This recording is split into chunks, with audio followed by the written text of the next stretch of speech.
Hello. ഇന്ന് ഞാനൊരു blog വായിക്കുകയാണ്.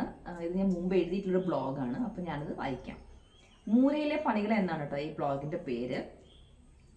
പലതരം ആചാരങ്ങളും ചൊല്ലുകളും നമ്മുടെ നാട്ടിലുണ്ട്. വിശ്വസിച്ചാലും വിശ്വസിച്ചില്ലേലും എട്ടിൻ്റെ പണി അത് തരാറുണ്ട്. വിശ്വാസമില്ല എന്നാ ഇനി ഞാൻ പറയുന്നത് കേട്ടോ. എൻ്റെ ഈ കൂട്ടുകാർ വർഷങ്ങളായി പ്രണയിച്ചവനാണ്. ജാതി, മതം, ജോലി, വരുമാനം, പ്രാരാബ്ദം ഇത്യാദി പലവിധ കാരണങ്ങളാൽ വിവാഹം താമസിച്ചു പോയി. കല്യാണം കഴിക്കണമെന്ന പ്ലാനിൽ പലവട്ടം വീട് പെയിന്റ് ചെയ്തു. കല്യാണം മാത്രം നടന്നില്ല. ഇനി കല്യാണം കഴിഞ്ഞിട്ട് മതിയിടാ വീട് പെയിന്റ് അടിക്കുന്നത് എന്ന് പെയിന്റ് പണിക്കാർ വരെ പറഞ്ഞു. അവർക്ക് എന്നെ പെയിന്റ് അടിച്ച് ബോറടിച്ചു. അല്ലാതെന്താ? മാത്രല്ല, ഇവർ പെയിന്റ് അടിക്കാൻ വന്നാൽ കല്യാണം നടക്കില്ല എന്ന പുതിയൊരു അന്ധവിശ്വാസവും നാട്ടിൽ അങ്ങനെ പടരാൻ തുടങ്ങി. ചുരുക്കി പറഞ്ഞാൽ ഈ ചെങ്ങാതിമാരുടെ കല്യാണം നടക്കേണ്ടത് പെയിന്റ് പണിക്കാരുടെ ആവശ്യം കൂടിയായി മാറി. അങ്ങനെ ആശിച്ചു മോഹിച്ച് കല്യാണമായി. കല്യാണ സാരിയും താലിമാലയും എന്ന് വേണ്ട സകല ഷോപ്പിങ്ങും കഴിഞ്ഞ് എല്ലാവരും കൂടെ അടുത്തുള്ള റെസ്റ്റോറൻറ്റിൽ കയറി എന്തേലുമൊക്കെ കഴിക്കാമെന്ന് വിചാരിച്ച് ഓർഡർ കൊടുത്തിരിക്കുമ്പോൾ പെണ്ണിന്റെ അച്ഛൻ്റെ നമ്പറിലേക്ക് ഒരു വിളി. ഒന്നുമില്ല, പെണ്ണിന്റെ മുത്തശ്ശി മരിച്ചു. അതോടെ ഹോട്ടലിൽ കൂട്ടക്കരച്ചിലായി. ഓർഡറുമായി വന്ന വെയിറ്റർമാർ നിൽക്കണോ പോണോ എന്നറിയാതെ തിരിഞ്ഞു കളിച്ചു. 100 വയസ്സ് വരെ പയറുമണി പോലെ ജീവിച്ച് ഈ അവസാന ഓവറിൽ അപ്രതീക്ഷിതമായി വിക്കറ്റ് വീഴ്ത്തി നമ്മളെ തോൽപ്പിച്ച് കളഞ്ഞല്ലോ നിന്റെ മുത്തശ്ശി എന്ന് അവർ താടിക്ക് കൈയും കൊടുത്തിരുന്ന് അവളോട് പറയാതെ പറഞ്ഞു. കല്യാണം നീട്ടിവെച്ചു. ഭാഗ്യമായിട്ടാ ഇത്തവണ പെയിന്റ് അടിക്കാത്തത് എന്ന് പെയിന്റ് പണിക്കാർ അതീവ രഹസ്യമായി നെടുവീർപ്പിട്ടു. അവന്റെയും അവളുടെയും എണ്ണിപ്പെറുക്കലും പ്രാക്കും കരച്ചിലും കേൾക്കാൻ എൻ്റെ ജീവിതം പിന്നെയും ബാക്കിയായി. വർഷം 1 കഴിഞ്ഞു. ഇവരെ കെട്ടിക്കേണ്ടത് പെയിന്റ് പണിക്കാരുടെ മാത്രമല്ല, എൻ്റെ മനസമാധാനത്തിന്റെ പ്രശ്നം കൂടിയായി മാറി. മാരത്തൺ ചർച്ചകൾക്കൊടുവിൽ വീണ്ടും കല്യാണം നിശ്ചയിക്കപ്പെട്ടു. ഇത്തവണയെങ്കിലും അത് നടക്കാനുള്ള നാട്ടുകാരുടെയും കൂട്ടുകാരുടെയും, നോട്ട് ദ പോയിന്റ്, വീട്ടുകാരുടെ അല്ലാട്ടോ, നേർച്ചകളും പ്രാർത്ഥനകളും കേരളത്തിലെ സകല അമ്പലങ്ങളും പള്ളികളും കഴിഞ്ഞ് തമിഴ്നാട്, ഉത്തരാഖണ്ഡ് സംസ്ഥാനങ്ങൾ വരെ എത്തി. മുന്നനുഭവങ്ങൾ വെച്ച് കല്യാണം കഴിഞ്ഞു മതി ആഘോഷങ്ങൾ എന്ന അവൈലബിൾ PB കൂടി തീരുമാനമെടുത്തു.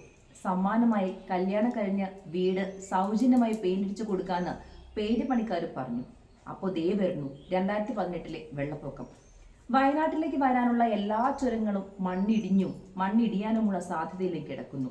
കല്യാണം മാറ്റിവെക്കണോ എന്ന ആലോചനകളും തകൃതി.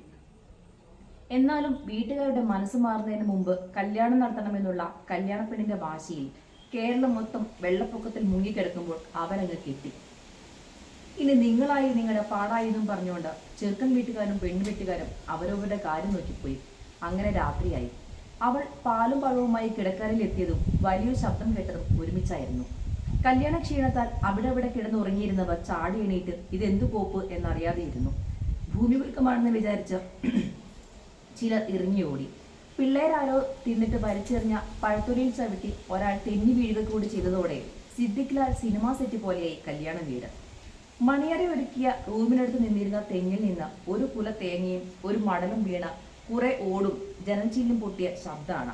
കനത്ത മഴയിൽ ചോർന്ന് വീടിനകം നിറയെ നനയാൻ തുടങ്ങി.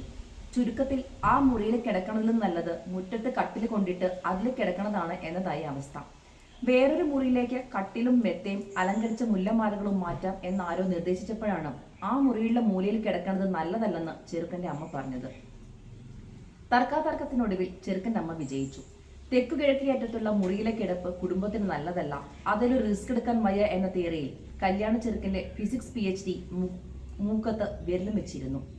അവസാനം പാതിരാത്രിയിൽ ഒരു ഓടുകടക്കാരന്റെ വീട്ടിൽ പോയി അങ്ങേരെ വിളിച്ചെണീപ്പിച്ചുകൊണ്ട് വന്ന് കട തുറപ്പിച്ച് ഓടെടുത്തു.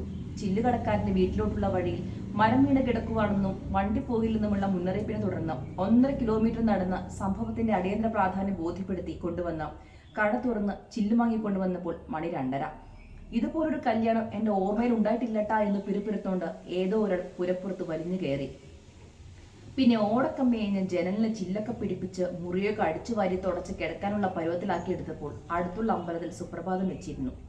തെക്കുകിഴക്കേ മൂലയിലുള്ള മുറിയിൽ കിടക്കാതെ തന്നെ ഇവർ ഇത്രയും പണി നമുക്കിട്ട് തന്നു. അപ്പോൾ ആ മുറിയിൽ കിടന്നിരുന്നെങ്കിലോ? ഓരോരോ മൂലകൾ തരുന്ന പണിയെ